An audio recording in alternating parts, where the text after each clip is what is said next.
This is McDade, student number 3106775. This is for Physics 133, week 6, lab 3, conservation and momentum. So here we have, we're going to set this up first.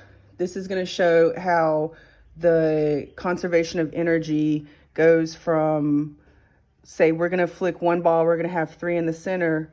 The conservation of energy is going to transfer one ball through that medium over to the right side, basically, and we get to see that in motion. Okay, so here we have the center. It says put one ball to flick and then 4 in the center. Make sure they're touching. And so here we're going to flick that. You can see with the conservation of energy, it sends off just one. It flicks off just one. And so you'll see the same pattern. If I have 2 that I'm flicking in the center, and then I have 3 in the center, you're gonna see that it's gonna flick off 2. I need more momentum. If you don't use enough momentum, you won't see it properly. But here, or if they're not touching, it won't do it properly either. But okay. So also trying to do it with one hand is a little bit tricky. Okay. And you can see that these balls are not uniform in size also. Okay, so I have 2. And they have to be touching. Otherwise, you'll probably lose energy and then the momentum won't be the same. Okay, so we have 2. You can see that, I don't know why they're not coming out. When I was doing my lab, I actually did the whole lab already. When I was doing my lab, they went through really, you could really see very clearly what was happening.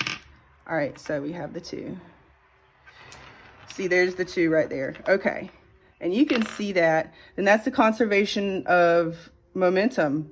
So a conservation of energy. So if you start with 2, whatever you have here in the center, it's going to transfer. So then it goes, well, if I use 4 to flick and I only have 1 in the center, what happens? It's the same thing. It's going to grab, since I'm using 4 to flick and I have 1 in the center, and I saw this when I was doing it as well. But I have to have a certain amount of momentum for it to be very evident. It's going to take, as the 4 approach, it's going to take 4 with it, because that's a conservation of energy. And that's what you'll see happen if you flick it with the right amount of momentum, and 1 will be left behind. So that's that first part. The second part wants you to set up on different left and right side, and it wants to create a head-on elastic collision. And it wants to see how they react with that. And basically what happens with the 1 and the 1 collide, that one on the left hand side stays and the right always returns. For some reason, the right seems to always return. And so I have 1 on this side and 2 on this side, what happens on the right side? Again, I'll collide these and the 2 will return back to the right side. Same with 1 and 3. 3 return back to the right side. 1 and 4, 4 return back to the right side. When I did 2 and 2, we do 2 and 2. This is where things you start to wonder, how is this going to react? And so this is hard. This is difficult. I've already did it, but it's difficult. It would be difficult to do again with just one hand. But I said when the 2 and 2, 1 of them returned to the right side. So what happened was when I did 2 and 2, only 1 of them went back and 3 went this way, went to the left. And when I did 2 on the right side and 3 on the left side, I recorded that 3 returned to the right side and 1 was left on the left side. So there was a transference of energy of that 1. Excuse me, and 2 returned to the left side. I need to correct that.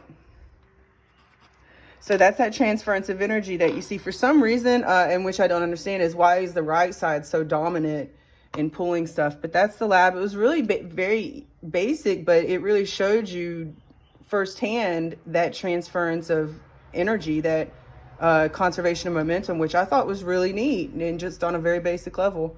But that's it. Thank you so much. You have a great day. Bye.